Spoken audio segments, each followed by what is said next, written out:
Welcome again, ladies and gentlemen. It's another episode. I think we call it an episode, maybe an adventure sometimes, maybe just a little bit of radio rambling. I'm Stan Houston. Hopefully some interesting ideas that will help you have a little greater insight, maybe some greater influence, make an impact in the marketplace, and have good stuff, good income. And income is not just money. There are a lot of good incomes that could come to you if you're an interesting person and if you are interested in the well-being of others. And we try and do that from time to time. Interesting ideas. Someone told me today, and I think that someone was my wife, who said, "Did you know that today is National Face Your Fears Day?" I didn't know that. Of course, there are all kinds of days that come and go. Face Your Fears Day, and that got me thinking perhaps I should talk a little bit about that. Since I've written a great deal about it, but I'm not going to do it today. I think I'll probably do it maybe tomorrow if that works out for you on a Wednesday. Because today I already thought about something that made a lot of sense to me, and I'd like to share it with you. Hopefully, it's about maybe you are one of those persons. Have you ever worked the night shift? The night shift. Well, I have some night shift stories to share with you, and then maybe a little flip to it about the kind of things that life is dealing to us all right now. I'm Stan Houston. The program is Interesting Ideas, 15 to 20 minutes of conversation, connection, and hopefully you'll even come online and talk back. And the program begins right now.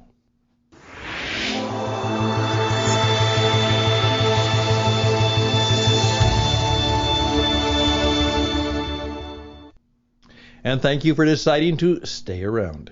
Yes, Face Your Fears. Chapter 1 in my book, my first book, is called Fear Kills Everything. Fear Kills Everything, and I think perhaps I'll read a small section of that to you tomorrow. Wouldn't it be nice to be fearless? I mean, you have less fear in your life. Someone I know was almost described not only as fearless, but fearless. They really had no fears that anyone could ever see or even believe. I don't know if that was true of the person, but they were a remarkable personality, a remarkable good person, and they had a lot of strength and character, and I can believe that he was fearless, particularly as he got older. And there's something about growing older. You have less fear. You can. However, if you do it wrong, you can have a lot more fear, and that might be the subject we're talking about. But I was thinking about all of the things I've done, and then the word came to me because someone actually mentioned that they were going to work the night shift. And that wasn't what they wanted, but that was the opportunity they had, so they decided to take it. And then I said, I wonder what that would be like again. Well, let me tell you, because I know a few things about that, all right? Let me try and share them with you if I can. When I went to college, I was pursuing many things. Unfortunately, an education wasn't always the top priority, but because I didn't have a lot of money, I actually had to go out and find work. I remember getting through the first semester, and I was running out of money. And I hadn't worked the first semester, but then as I looked at my situation, I knew that if I was going to go through the second semester, I had to go out and find a job. And I was able to find a job based on the fact that I had been a mentoree of a man who was one of the top managers of the J.C. Penney Company store in my local little town of Marshalltown, Iowa. And his name was Charles, and he was very well known throughout the company. He was a close personal friend of J.C. Penney himself. And so he was the one who kind of recruited me as a young man. He wanted to make me into a penny man. That was where, you try and find a young man and bring them up. And then, of course, they go into the business too. And you gather a following of young men. And pretty soon, it wasn't at that time, though, of women who owed something to you in terms of the business. And, of course, that's the way the business should run. And so he had recruited me to do that. But now I had left there and I was in college in St. Paul. But I went down to the penny store and I started to fill out an application. And the woman who took out the application said, "Well, have you ever done anything like this before?" And I said, "Well, yeah, I worked at the penny store in Marshalltown, Iowa, and I worked for a man named Charles Helms." All of a sudden, I heard a commotion in the manager's office, and he came out and said, "Young man, did you work for Charles Helms?" And I said, "Yeah, I did." He said, "Young man, when do you want to start?" Now, that says something. That says something. And that's what happened. I got the job right away. In fact, since I was dressed appropriately, he actually sent me up to the shoe department and said, "Start selling shoes. That's what you do. Let's see if you do it well." And of course I did, because that's what I do. That's what I did. Selling shoes is a great experience for growing up. Let me tell you, you learn so much in trying to learn how to sell shoes. But I had other jobs that came up. And I don't know now how they all fit together at one time. But then we found out that there was a company called Control Data. Now, you have not heard of them, perhaps, unless you're quite old, because it was one of the top competitors to IBM for a while in the super computer. And they were located just also in the Minneapolis-St. Paul area. And they literally went worldwide. They were primarily involved in the kind of computers that were needed in the space program. And they had a possibility. They told college kids, if you can come to work at 8 o'clock at night and work till midnight, half-time, 20 hours a week, and they had some good wages. Now, of course, the wages they were paying was a lot less than their full-time employees, but it was certainly much better than those of us who were ordinary college kids would do. I did that for a while. That was, here you put in a full day, try to study, and then get in your car, and it's cold, and you drive all the way up to the computer firm and work 4.5 hours, and then it's way past midnight, and then you have to get home and try and hopefully get something to eat and try and get to bed because you've got classes in the morning. Now, that night shift was something else. Now, then I also had a night shift where, I don't know why I found this out, but there was a place, a hamburger joint that was 24 hours. And literally, that's what it was. It's 24 hours. It was a small one, and they were looking for somebody to clean up. And the way it worked out, of course, is that they really had a rush in business when the bars closed. And that was 1 o'clock. And so they wanted somebody to come in at 2:30 in the morning and spend an hour and a half cleaning up the place. And do that. I did that. I don't know how long I did that, but there I was, getting up again, cold, walking. I didn't have my car at that time, so I walked. It was 4 or 5 blocks, and I would then mop and clean up the place and get all the garbage out, and then 4 o'clock, go back and try to get a little bit of sleep before I had to get up and go to class again. So maybe the college record that I have is somewhat of a reflection of that was kind of the way I kind of lived my life. Well, then I got involved after my teaching experience in radio, and that was night shift work. That's right.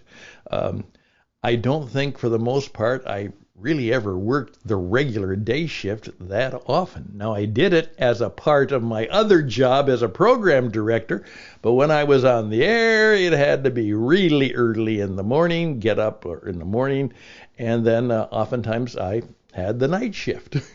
There it went. What about the night shift? Well, let me just simply say a couple things. First of all, if you're a night shift person, blessings on you, because you need it. That's right. It is a difficult way to have to make a living. It really is. And what we have to do whenever we walk into the supermarket and find everything nice, first thing in the morning, everything is in place. Yeah, you know how that happened? It's because somebody worked the night shift.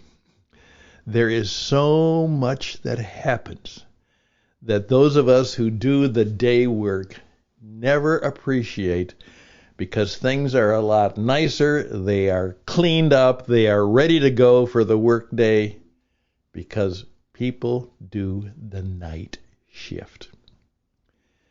I just want you to remember that, because I do remember that a lot. And oftentimes when I'm having to do something later in the evening and I see the night shift beginning to come on, particularly in the grocery store, I often try and give them a word of encouragement and tell them how much I appreciate how nice it makes things, that the stocks of goods are all there and they look good and the place is clean. I hope you will do that. Remember, there are lots of things that happen that are nice and good and helpful. And think nothing of the firemen, the policemen, the security people, all of those people who work the night shift. My one radio program called Caribbean Night Call, which literally was a midnight program, was pretty much full of people who couldn't sleep or didn't get to sleep because they were working the night shift. Well, please, if you're one of them, my thanks and blessings to you. If you're not, take a moment to be a little bit more thoughtful and grateful to the people who work the night shift. I'm Stan Houston. An interesting idea, and perhaps it has a little bit of life and spirit meaning if you'll give me just a few minutes more.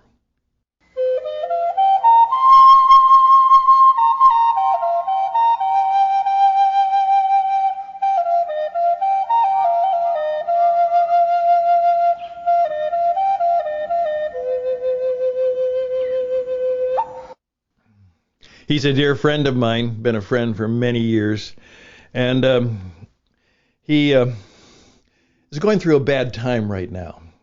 And it's not something he did, it's something that has happened to him and happened to a family member.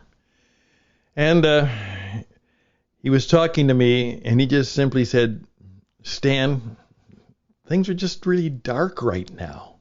They're just really dark right now. Now, this is a very accomplished man, a man with great professional reputation and credibility and accreditation. But he's not feeling all of the joy of that achievement or of those accomplishments or of that life right now. As he said, it's just really dark.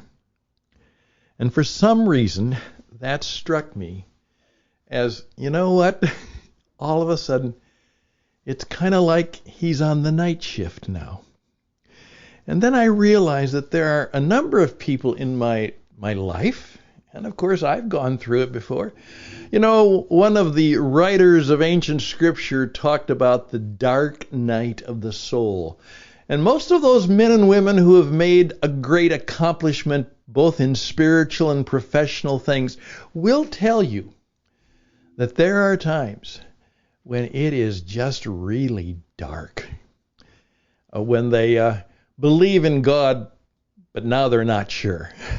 When they think people are good, but now they're not sure. When they think the universe can be friendly and good, and God is good, but now they're not sure. We all will encounter people every day who, in terms of life, are on the night shift.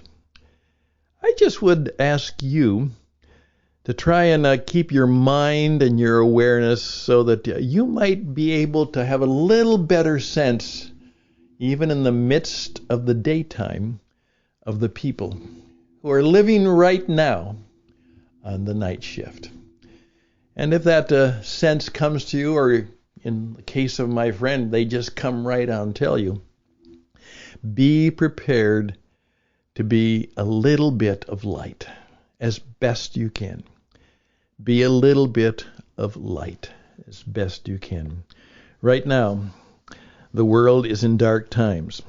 A lot of the world is on the night shift, and there are a lot of people who are on the night shift.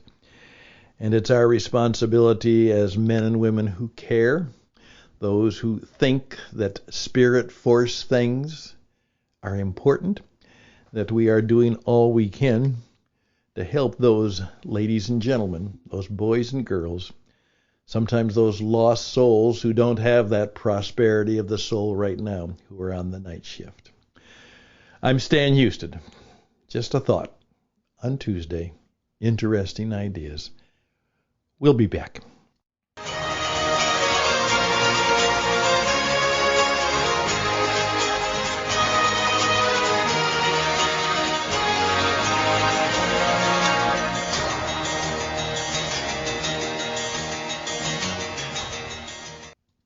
And we're only back to say thank you for listening.